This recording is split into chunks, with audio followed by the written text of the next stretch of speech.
À l'occasion de la Fête de la Science édition 2020, le laboratoire d'Annecy-le-Vieux de physique théorique ainsi que le laboratoire d'Annecy de physique des particules, tous deux sous la tutelle du CNRS et de l'Université Savoie-Mont-Blanc, vous proposent une série de conférences afin de vous faire découvrir l'activité de ces nombreux chercheurs et chercheuses. Je m'appelle Alexandre Carvunis et je suis doctorant dans le domaine de la physique des particules à hautes énergies. Je me trouve ici dans l'espace Utopia, un espace d'exposition au sein même des laboratoires qui me permettra de vous raconter la formidable aventure qu'est la recherche de la matière noire.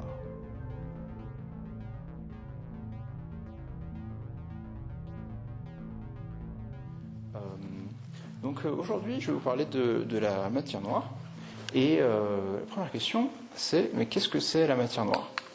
Donc, vous en avez peut-être déjà entendu parler, mais pour résumer, c'est quelque chose qu'on comprend très peu, qui compose 80% de la matière de l'univers et qui est partout autour de nous, mais qui est complètement invisible et intouchable. On ne peut pas le sentir, ça nous traverse, c'est comme un fantôme qui nous traverserait, qui est toujours présent. Et du coup, la question c'est comment peut-on savoir que la matière noire existe si on ne peut pas la voir et on ne peut pas la toucher ? C'est la première chose au sujet de laquelle je vais parler aujourd'hui. Et la deuxième question c'est mais qu'est-ce que c'est exactement ? Qu'est-ce qui la compose ? Et ça c'est la seconde partie de mon exposé. Donc pour comprendre un peu les enjeux de la matière noire, il faut commencer à étudier ce qu'on appelle les structures dans l'univers. C'est très simple en fait, ça vient de la gravitation, du fait que tous les objets massifs s'attirent entre eux par une force d'attraction qu'on appelle la gravitation. Et plus un objet est massif, plus il va avoir une attraction forte. Donc si vous êtes dans l'espace et que vous avez des étoiles les unes à côté des autres, qui sont toutes très lourdes, elles vont s'attirer entre elles, elles vont former des groupes, ce qu'on appelle des amas d'étoiles, elles vont rester ensemble. Et ces groupes, des tas d'étoiles, eux-mêmes, ils vont s'attirer entre eux, plusieurs tas d'étoiles vont s'attirer entre eux et former des amas d'amas d'étoiles. Et ces amas d'amas d'étoiles, on les appelle aussi des galaxies. Et en fait, il y a un effet boule de neige sur la matière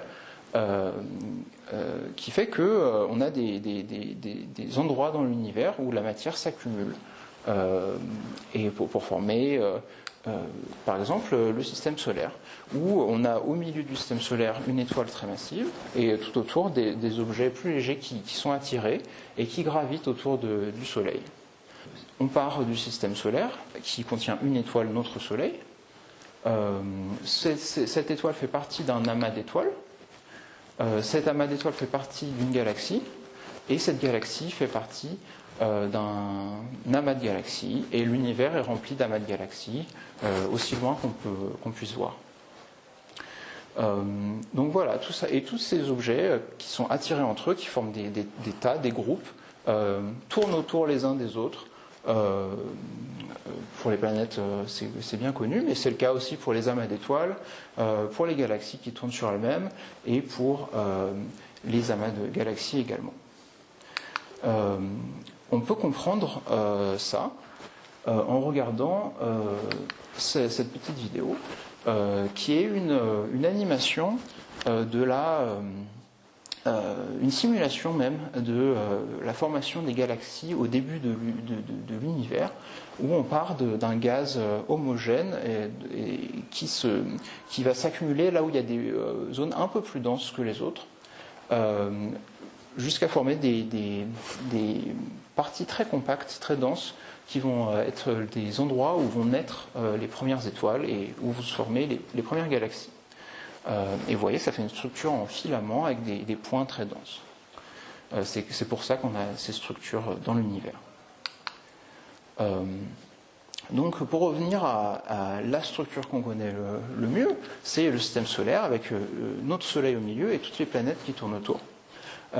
Si on regarde les planètes autour du système solaire, ce qui est intéressant, c'est que on peut regarder la vitesse à laquelle ces planètes tournent en fonction de leur distance. Donc la planète la plus proche du Soleil, Mercure, on peut regarder sa vitesse et également celle de la suivante, puis la suivante, puis la suivante, et mettre tout ça sur un graphe. Ce graphe qui donne la vitesse en fonction de la distance à l'étoile, ce qu'on appelle une courbe de rotation. Et une courbe de rotation typique, c'est celle-là, c'est une courbe qui décroît à mesure qu'on s'éloigne du Soleil, c'est-à-dire les planètes vont de moins en moins vite, tournent de moins en moins vite à mesure qu'on s'éloigne du Soleil. Donc Mercure tourne beaucoup plus vite que Jupiter, par exemple. Et ça, c'est une prédiction théorique bien connue, une prédiction de la gravité de Newton, telle que Newton l'a décrite. Et la théorie de la gravitation de Newton pour les planètes fonctionne très très bien et la prédiction est parfaite. À tel point qu'on peut faire une expérience de pensée. Mettons que le Soleil soit complètement invisible. Si on regardait les planètes tourner toutes seules sans rien au milieu, on pourrait simplement, grâce à la formule que j'ai mise ici, qui est une simple formule mathématique, on pourrait déduire la masse du Soleil sans le voir, juste en regardant la courbe qu'ont la vitesse des planètes en fonction de la distance au Soleil. De la même manière, on a observé des choses très étranges en regardant la rotation d'autres objets que des planètes, des objets plus gros, des galaxies et des étoiles, autour du centre d'une galaxie ou du centre d'un amas de galaxies.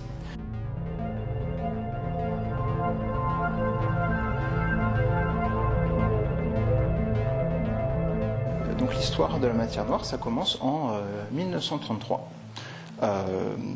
Et vous allez voir très vite le lien avec ce que je viens de vous raconter.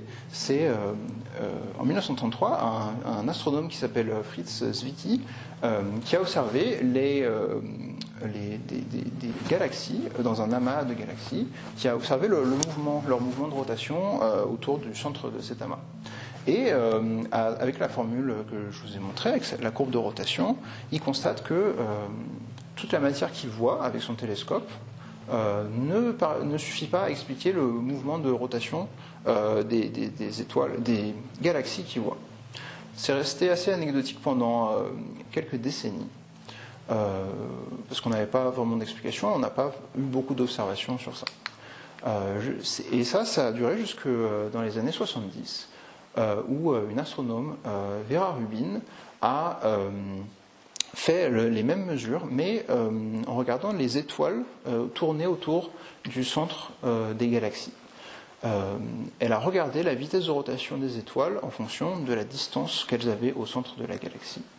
Et son travail, le travail particulier qu'elle a fait, c'était d'avoir fait cette mesure systématiquement dans beaucoup de galaxies différentes et de regarder, de comparer les résultats entre plein de galaxies différentes. Et ce qui était assez remarquable, c'est que elle a trouvé un résultat complètement inattendu, et ça dans beaucoup de galaxies différentes. Et le résultat qu'elle a observé, c'est que au lieu de décroître en s'éloignant du centre de la galaxie, la vitesse de rotation des étoiles reste constante. On a une ligne complètement plate. Et ça, c'est complètement en désaccord avec les prédictions de la gravité de Newton, où, comme le cœur de la galaxie est très massif, on s'attend à avoir cette courbe décroissante. Donc c'est une observation assez forte qui est en complet désaccord avec ce qu'on attendait. Et pour expliquer cette observation, il y a eu tout de suite plusieurs idées qui sont sorties. La première, c'était simplement de dire que on comprend pas bien la gravitation, notamment la gravitation quand elle est très très faible. La gravitation très loin du centre de la galaxie est une force extrêmement faible, et donc peut-être que notre formule pour la gravité n'est pas bonne très loin du centre de la galaxie. Vous allez voir, cette idée, elle pourrait fonctionner si on n'avait que cette observation que je viens de vous décrire, la courbe de rotation des galaxies, mais on a beaucoup d'autres observations qui ne peuvent pas être expliquées avec cette idée. La deuxième idée, c'est de dire qu'on a mal mesuré la quantité de matière dans la galaxie. Peut-être que notre courbe est biaisée parce qu'il y a plus de masse que ce qu'on attend, répartie différemment dans la galaxie, qui fait que les étoiles tournent de manière différente. Et ça expliquerait pourquoi on a cette courbe de rotation bizarre. La dernière idée qui a été retenue, et vous allez voir pourquoi, c'est que on compte bien la matière dans la galaxie, on voit exactement combien il y en a, mais on mesure uniquement ce qu'on appelle de la matière ordinaire ou de la matière baryonique, c'est-à-dire la matière qui nous compose, nous, les étoiles, les planètes. Ça, on le mesure bien, on sait combien il y en a en masse. Mais il y aurait un autre type de matière qui, lui, est complètement invisible et transparent et qui se situerait tout autour de la galaxie, qui formerait une grosse sphère autour de la galaxie et qui n'aurait comme seule interaction avec les étoiles l'attraction gravitationnelle. Et si on rentre dans ce scénario, la masse de matière noire qu'il faut pour expliquer ce qu'on voit, les courbes de rotation, c'est 4/5 de la masse totale de l'ensemble galaxie et matière noire. Donc c'est 80% de la matière dans la galaxie, c'est de la matière noire. Petite interruption, vous vous demandez peut-être pourquoi je suis devant un tableau où il est écrit que l'univers est composé à 5% de matière ordinaire, 25% de matière noire et 70% d'énergie noire, alors que je suis en train d'expliquer que l'univers contient 80% de matière noire. C'est pour la simple raison que je ne parle que de la matière dans mon exposé, alors que ce diagramme compare énergie et matière. Des ressources sur ce sujet sont disponibles dans la description. Ce globe, il est représenté ici. Il est beaucoup plus étendu que la galaxie elle-même et il est très peu dense. Mais pourtant, il est très massif parce qu'il occupe un volume gigantesque. Et vous voyez à droite que ça explique l'altération de la courbe de rotation. Vous allez me dire, ok, très bien. Pourquoi pas la matière noire pour expliquer les courbes de rotation, mais c'est un peu faible comme explication. Est-ce qu'il y aurait d'autres observations qui pointent vers la même conclusion? Et la réponse c'est oui. Et une des observations qu'on a pour mesurer la matière noire, pour la voir indirectement, c'est un autre effet de son attraction gravitationnelle. Parce que comme je vous l'ai dit, la seule chose qui nous fait voir la matière noire, c'est son attraction gravitationnelle. Et il se trouve qu'on a découvert, il y a un peu plus de 100 ans, avec la relativité générale, que la lumière ne se propage pas toujours en ligne droite. Pour être plus exact, elle se propage toujours en ligne droite, mais l'espace lui-même peut être déformé. Et l'espace est déformé très précisément par les objets massifs. Et comme vous voyez sur l'image à gauche, un rayon de lumière qui se propage tout droit, s'il va à proximité d'un objet très massif, va être légèrement dévié. Et donc, si vous avez une étoile sur le chemin d'un rayon lumineux, le rayon lumineux peut être légèrement dévié.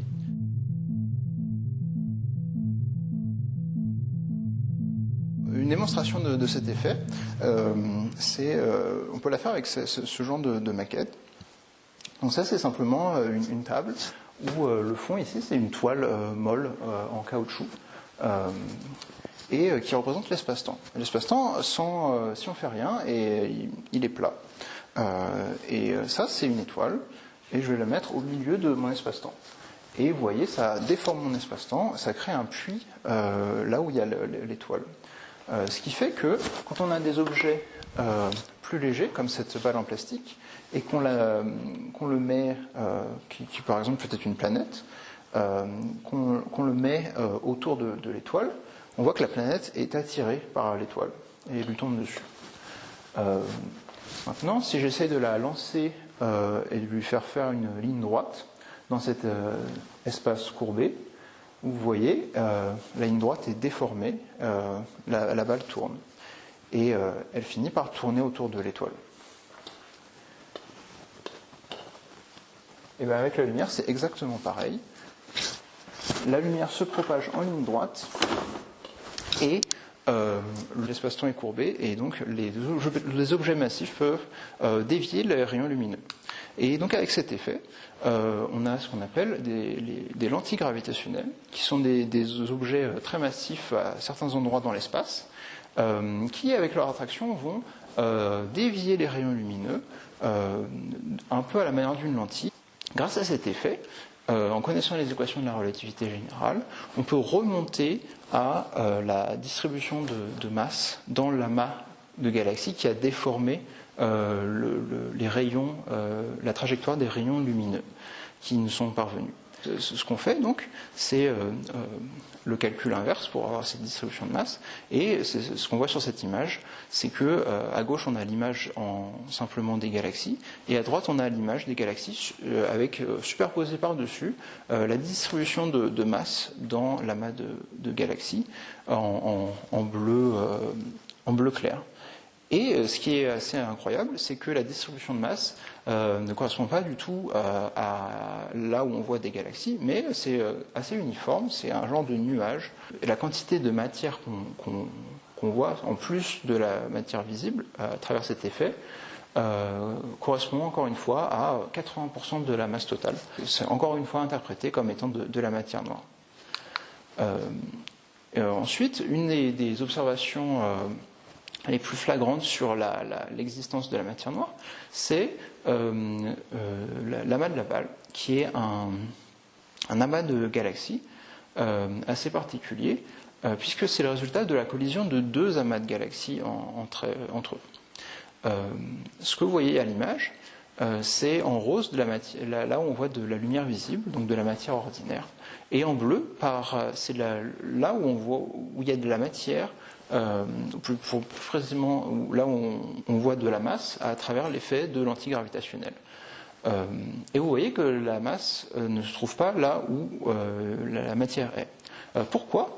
C'est simplement à cause de l'histoire de cet amas. Cet amas, donc, comme je vous l'ai dit, résulte de la collision de deux amas. Les deux amas se sont écrasés entre eux pour la matière ordinaire, se sont aplatis et ont créé ces deux parties en rose ici, alors que le halo de matière noire qu'il y avait autour a continué son chemin comme si de rien n'était. Et ça, on peut le voir très bien sur cette animation. Au début, on a deux amas sphériques avec la matière ordinaire et la matière noire mélangées. Les deux amas se rencontrent.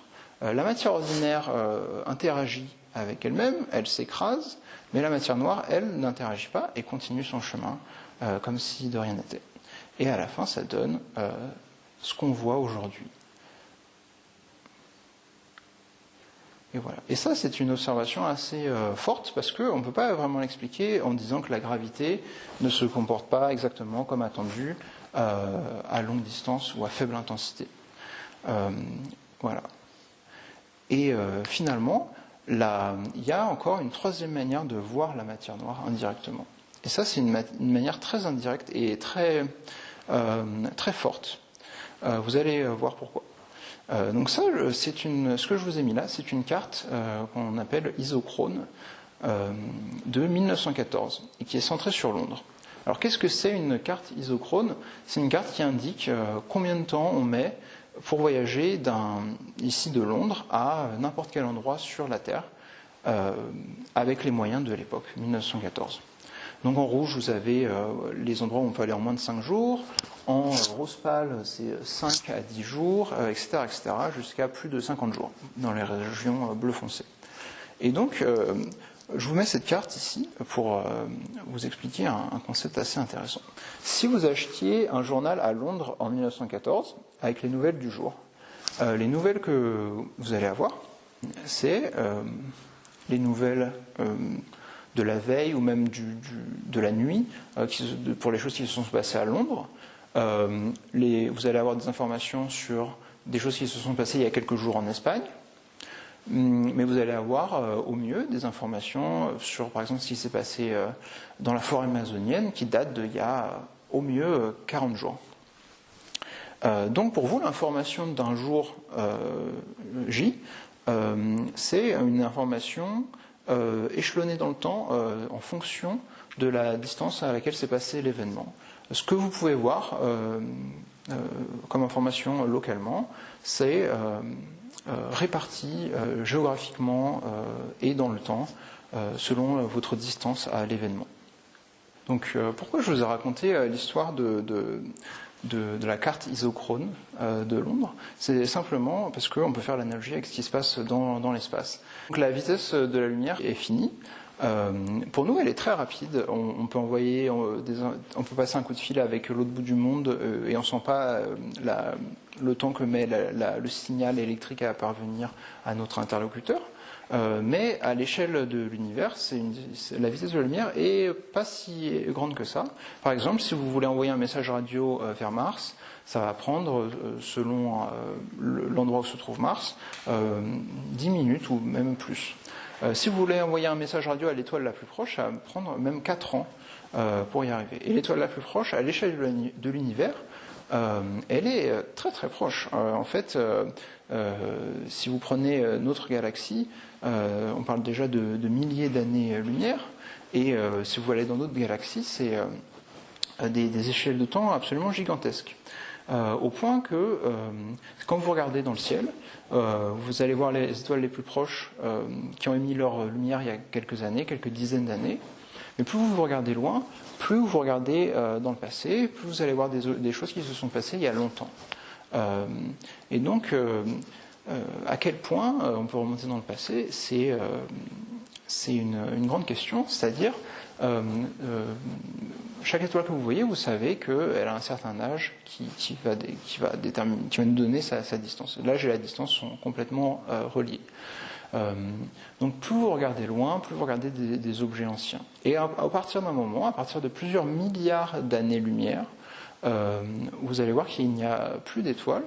Vous allez voir seulement des amas se former, ce qu'on appelle des galaxies primitives. Et ensuite, vous allez voir que pour encore quelques milliards d'années-lumière, il n'y a rien. Et quand vous regardez au fond du ciel, derrière toutes les étoiles, derrière toutes les galaxies que vous pouvez voir, le plus loin possible, derrière tout ça, il y a un fond uniforme d'ondes électromagnétiques qui nous parvient. Et ces ondes, c'est des micro-ondes. Donc c'est un type d'onde particulier, et c'est un niveau assez faible, assez pas évident à détecter. Mais ce qui est incroyable, c'est que c'est uniforme dans tout le ciel. Donc, quelle que soit la direction dans laquelle vous regardez, là où il n'y a pas d'étoiles, on voit un fond avec une puissance uniforme partout. Et ce fond, c'est ce qu'on appelle le fond diffus cosmologique. Et alors, qu'est-ce que c'est le fond diffus cosmologique? Pourquoi il y a des micro-ondes qui viennent du fond du ciel? Ça, c'est lié à l'histoire de l'univers, celle qu'on a déduit de plein d'observations. Donc, l'histoire de l'univers, c'est, dans le scénario qu'on pense être correct aujourd'hui, ça a commencé par le Big Bang, qui était une singularité, un point unique qui contenait toute l'énergie et toute la matière de l'univers. Ce point a commencé à grandir très très très vite et a été incroyablement chaud, des températures inimaginables. À tel point que toute la matière était sous forme de particules élémentaires qui ne pouvaient pas s'attacher les unes des autres, tellement l'agitation thermique était forte. Et à mesure que l'univers a continué à grandir, il s'est refroidi. Il s'est refroidi au point de laisser certaines particules élémentaires se regrouper pour former ce qu'on appelle des protons, qui sont la base de la matière. Au bout d'un moment, l'univers s'est refroidi assez pour laisser les électrons rester attachés aux protons et former les premiers atomes d'hydrogène de l'univers. Et ça paraît anodin comme ça, mais avant cet événement, quand il faisait encore trop chaud, le fait que toutes ces particules se baladent librement dans une soupe uniforme de particules élémentaires empêchait la lumière de se propager. Et on avait un univers opaque. Et à partir de ce moment-là, quand les deux, quand il y a eu recombinaison des électrons avec les protons, on a eu un univers qui est devenu soudainement transparent. Et on a eu la première émission de lumière de l'histoire de l'univers.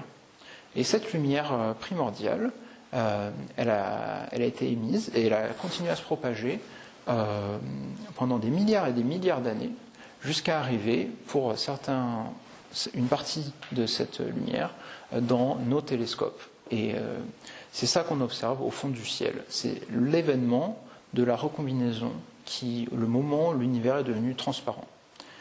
Et alors, je vous ai dit que c'était quelque chose de très uniforme. La puissance émise au moment de la recombinaison dépend de la densité de matière qu'il y avait à un endroit donné pendant la recombinaison. Et bien, donc, la puissance du signal qu'on reçoit, qui est ici mis sur cette carte, qui est une projection du ciel qui est sphérique autour de nous, sur une ellipse, comme vous avez la Terre à côté, c'est la même chose. Ce fond n'est pas exactement uniforme. Vous avez des endroits un peu plus qui envoient un peu plus de micro-ondes que d'autres endroits. En rouge ou jaune, vous avez les endroits qui émettent plus de micro-ondes. Et ces irrégularités sont très petites, mais elles sont présentes et on les mesure attentivement. Pourquoi on les mesure attentivement? C'est parce que ça nous donne beaucoup d'informations sur l'état de l'univers à ce moment-là. Ce moment-là qui est quand même 300 000 ans après le Big Bang, 380 000 ans, ce qui est incroyablement tôt quand on sait que nous, on se trouve à peu près 14 milliards d'années après le Big Bang. Et donc, quel rapport entre ça et la matière noire? Ces irrégularités, si on imagine qu'il n'y a pas autre chose que la matière que l'on connaît, ne devrait pas exister. Si on considère que notre matière qu'on connaît, le fond devrait être beaucoup plus uniforme que ça. Et donc, si on imagine que la matière noire existe et qu'elle est là, comme elle n'interagit pas avec la matière conventionnelle, elle a pu former des endroits plus denses que d'autres avant la recombinaison. Dans la soupe primordiale, il faisait tellement chaud que les interactions de la matière ordinaire empêchaient la formation de zones plus denses que d'autres à cause de la gravitation. Les autres forces présentes compensaient l'attraction gravitationnelle. Comme la matière noire n'est pas concernée par autre chose que la gravitation, elle a pu commencer à former des structures avant la recombinaison. Et donc, autour de ces structures, qui étaient très grosses, elle a attiré un peu de matière ordinaire en la rendant un peu plus dense à certains endroits. Et donc, ces surdensités, si on les explique par la matière noire, elles nous donnent, on peut calculer à quelle quantité de matière noire ça correspond. Et donc en faisant ce calcul, en regardant cette carte d'irrégularité, le chiffre qu'on obtient pour la quantité de matière noire, c'est encore une fois 80% de la masse de l'univers, de la matière présente dans l'univers. Et ça, c'est absolument remarquable parce que c'est une observation qui est complètement déconnectée des courbes de rotation et de tout ce dont je viens de vous parler, et qui est pourtant complètement en accord. D'accord, donc avec tous ces arguments, on sait qu'il y a de la matière noire.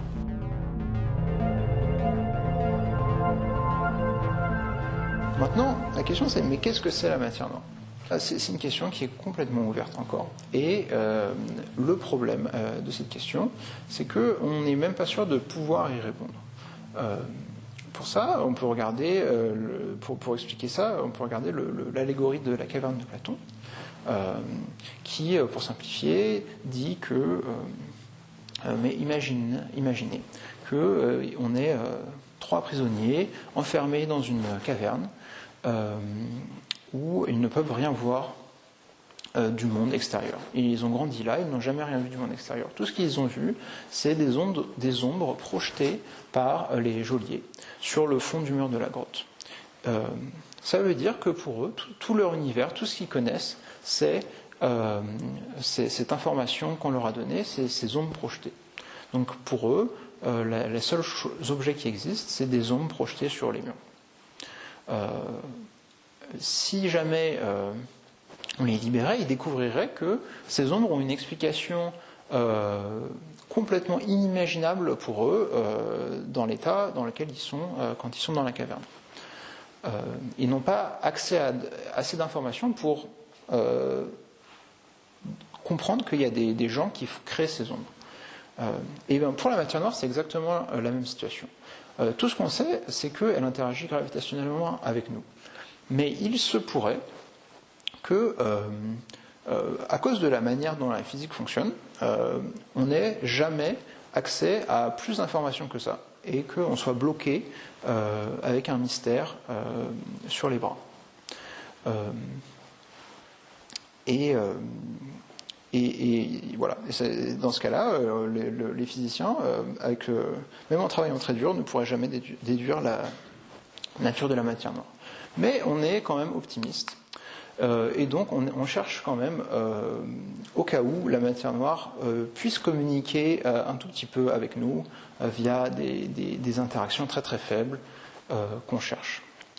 C'est tout un domaine donc qui cherche la matière noire comme étant une ou plusieurs nouvelles particules fondamentales. Pourquoi on a cette approche ? Simplement, la matière ordinaire, on la comprend, on la calcule, on prédit son comportement très très bien avec tout un tas de théories mathématiques très précises. Et comme ça fonctionne très bien avec la matière ordinaire, on se dit qu'on n'a qu'à étendre ces modèles mathématiques à de la matière noire en ajoutant des nouvelles particules élémentaires qui auraient les bonnes propriétés pour reproduire le comportement de la matière noire et expliquer toutes les observations dont je vous ai parlé.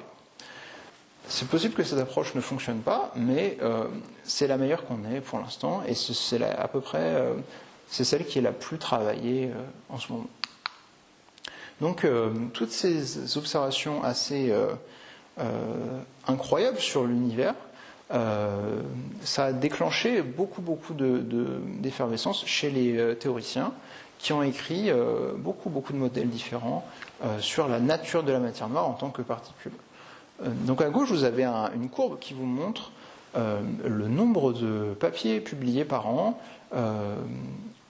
sur le domaine de la matière noire. C'est la courbe en noir avec marqué DM pour Dark Matter vous donne le nombre de papiers par an qui a été publié sur la matière noire. Vous voyez que ça date un peu, ça date de 2010-2012.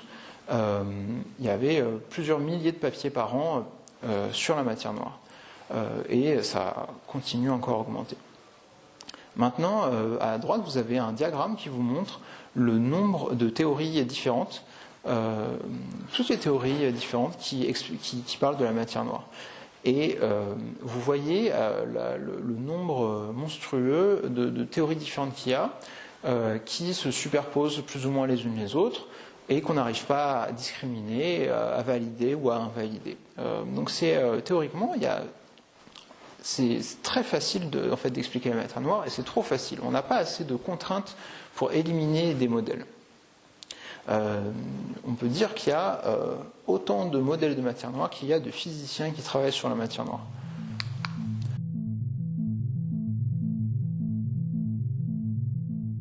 Comme la galaxie a un nuage de matière noire autour d'elle en permanence, ce qu'on essaie de faire, c'est de voir si les éventuelles particules de matière noire présentes dans ce nuage peuvent interagir avec de la matière ordinaire de temps en temps. Pourquoi ce serait possible ? C'est qu'on a plein de modèles qui prédisent une très faible interaction entre la matière noire et la matière ordinaire. Quand je parle d'interaction et de détection, ici, il faut imaginer des particules suspendues dans l'espace et la Terre qui se balade, qui tourne autour du centre de la galaxie et qui va rencontrer ces particules qui flottent avec une certaine vitesse, et ce qui va déclencher potentiellement des événements qui se manifestent dans des expériences de laboratoire. Et ces expériences de laboratoire, par exemple ici vous en avez une qui s'appelle Xénon 1 tonne, qui est une grande cuve de xénon liquide. Donc le xénon c'est un gaz noble, on peut le liquéfier. Et donc c'est un on met ça dans un environnement extrêmement contrôlé. On veut très peu de bruit, très peu de signal qui va perturber les mesures, parce qu'on s'attend à des événements très rares, quelques-uns par an, de cet ordre de grandeur-là. Et donc cette expérience, ce qu'elle essaye de voir, c'est que on a cette cuve qui est dans l'obscurité, sous une montagne bien isolée de tout, et peut-être que de temps en temps, on aurait une particule de matière noire qui traverse tout ça, qui traverse la montagne, qui traverse la Terre, et qui va interagir avec un des atomes présents dans la cuve et émettre quelques photons de lumière. Et ces photons, ils vont être amplifiés par certains mécanismes prévus dans l'expérience et vus par des capteurs situés en haut et en bas du détecteur. Et ces capteurs, c'est des photomultiplicateurs. Et des photomultiplicateurs, vous en avez ici un, qui n'est pas exactement prévu pour cette expérience en particulier, mais qui ressemble énormément à ça. Et donc, vous voyez, ça ressemble à une grosse ampoule qui est constituée ici d'un capteur avec donc une grande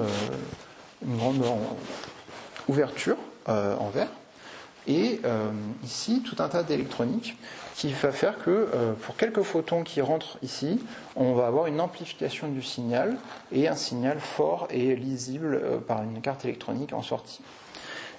Et donc tout ça, cet énorme capteur, c'est simplement un seul pixel du détecteur.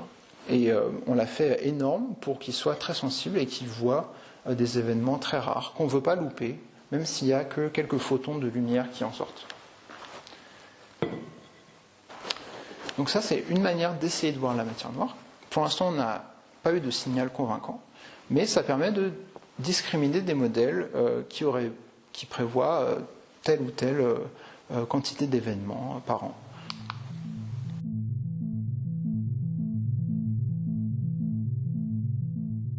Une deuxième manière de voir la matière noire, de chercher la matière noire, c'est ce qu'on appelle la détection indirecte de matière noire. Dans l'univers, vous avez donc ces particules de matière noire qui se baladent, qui sont plus ou moins concentrées là où il y a des objets massifs. Et ces particules, il se peut que quand elles se rencontrent, de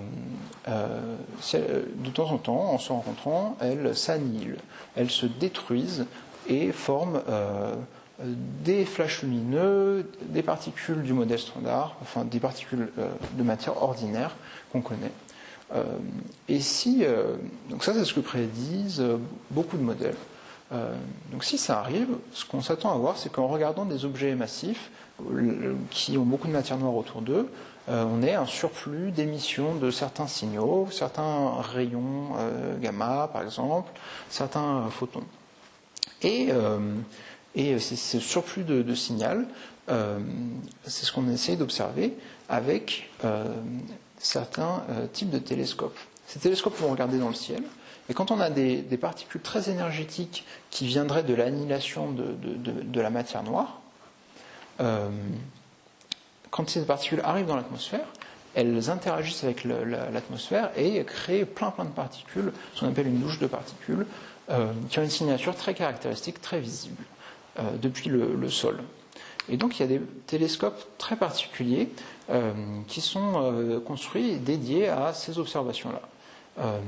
Et donc ici vous avez deux exemples, et ces deux exemples, je les ai choisis parce que le laboratoire d'Annecy de physique des particules contribue et a contribué donc à la conception de ces deux télescopes.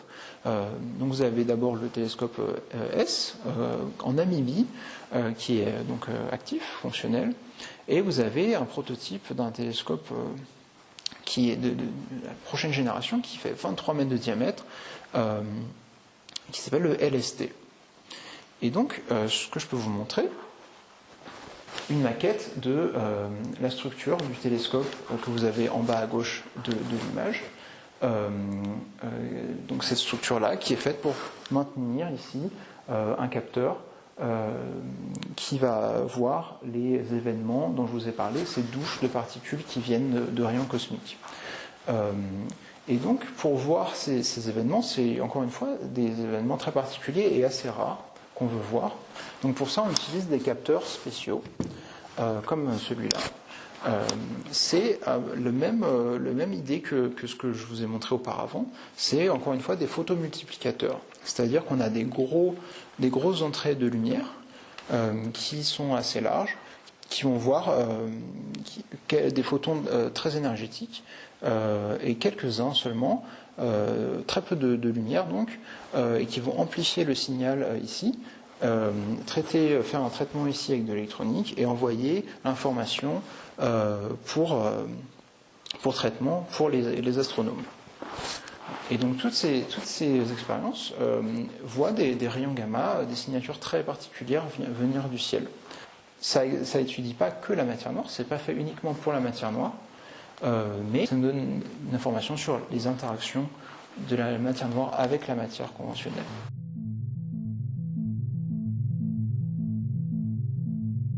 La dernière manière de voir la matière noire, c'est de la chercher, d'essayer de la fabriquer dans des expériences qu'on appelle des collisionneurs, des accélérateurs de particules. Donc qu'est-ce qu'on fait dans un accélérateur de particules?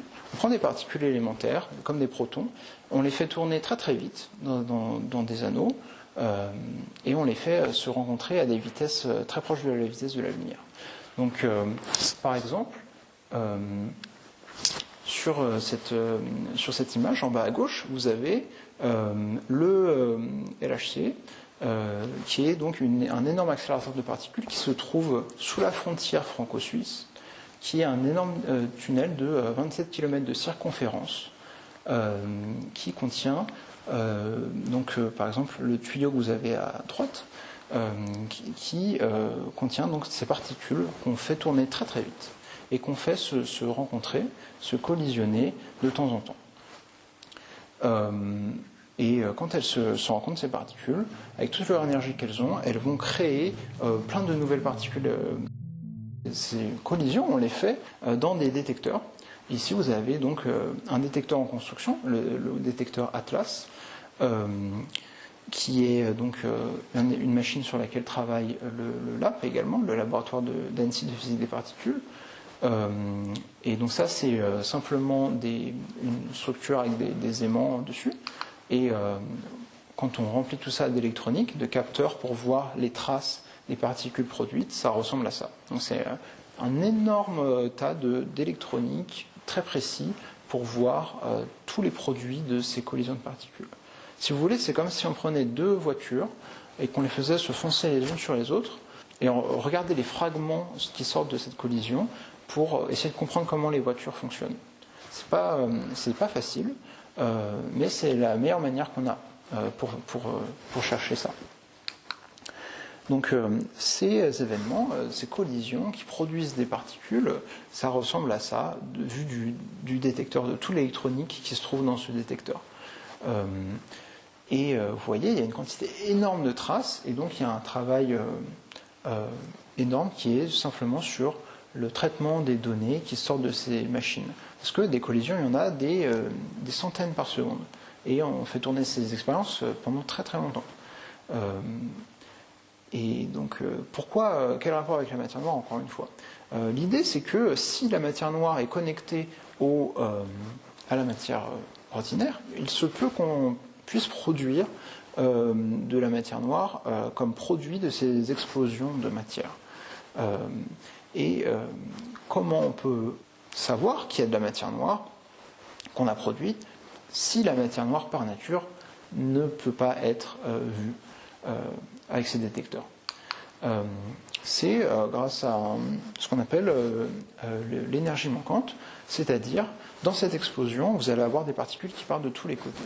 Mais les lois de la physique fondamentale disent qu'il y a une conservation de ce qu'on appelle le moment, qui veut dire qu'on devra avoir autant de matière qui part d'un côté que de l'autre. Donc si un jour on a un événement où on a beaucoup de particules qui partent d'un côté mais aucune particule qui part de l'autre, ou aucune particule détectée qui part de l'autre côté, on peut attribuer ça à éventuellement une particule invisible, une particule de matière noire. Alors évidemment, ce genre d'événement, ça arrive assez souvent, et en fait c'est parce qu'il y a plein de raisons qui pourraient faire qu'on n'a pas vu la trace symétrique attendue. Par exemple, une partie du détecteur qui n'a pas fonctionné, il y a des particules qu'on connaît qui n'interagissent pas beaucoup avec la matière conventionnelle, qui pourraient très bien expliquer ces signaux aussi. Donc voilà, tout ça combiné fait que c'est difficile, mais on cherche quand même la matière noire en collisionneur. Et encore une fois, pour l'instant, on n'en a pas encore trouvé, mais ça donne des limites très intéressantes sur la nature théorique de la matière noire.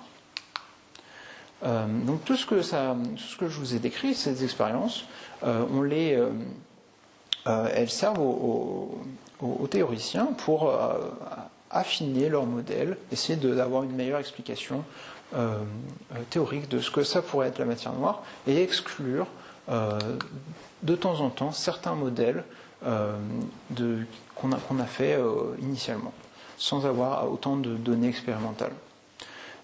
Et souvent, donc vous voyez ces grosses expériences quand même qui sont impressionnantes et chères, la plupart du temps, elles ne servent pas que à chercher la matière noire, ça sert à faire plein d'autres physiques, plein d'autres découvertes très très intéressantes.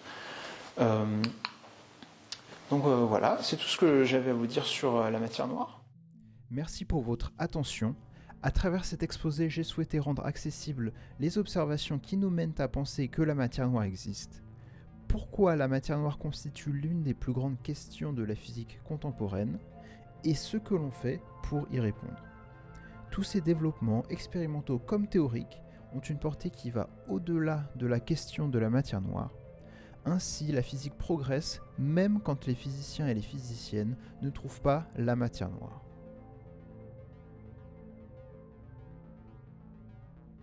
Cette conférence a été enregistrée devant un petit public d'amis et quelques questions m'ont été posées.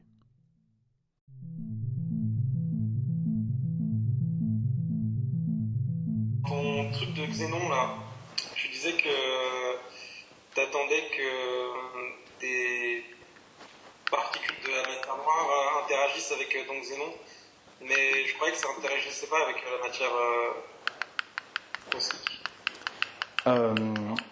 Donc la question c'est pourquoi ça interagirait avec du xénon si la matière noire interagit pas avec de la matière ordinaire. C'est une très bonne question. A priori, il n'y a pas de raison pour que ça arrive forcément. Mais il y a plein de motivations théoriques où on fait des modèles où on a des particules de matière noire qui interagissent un tout petit peu avec la matière ordinaire. Donc de temps en temps, on aurait ces interactions-là. Et encore une fois, c'est possible qu'il y ait zéro interaction avec la matière ordinaire, ou que ces interactions soient complètement inaccessibles pour nous, et on se retrouve dans une situation inconfortable où on ne peut pas explorer tout l'univers et comprendre la physique de tout l'univers.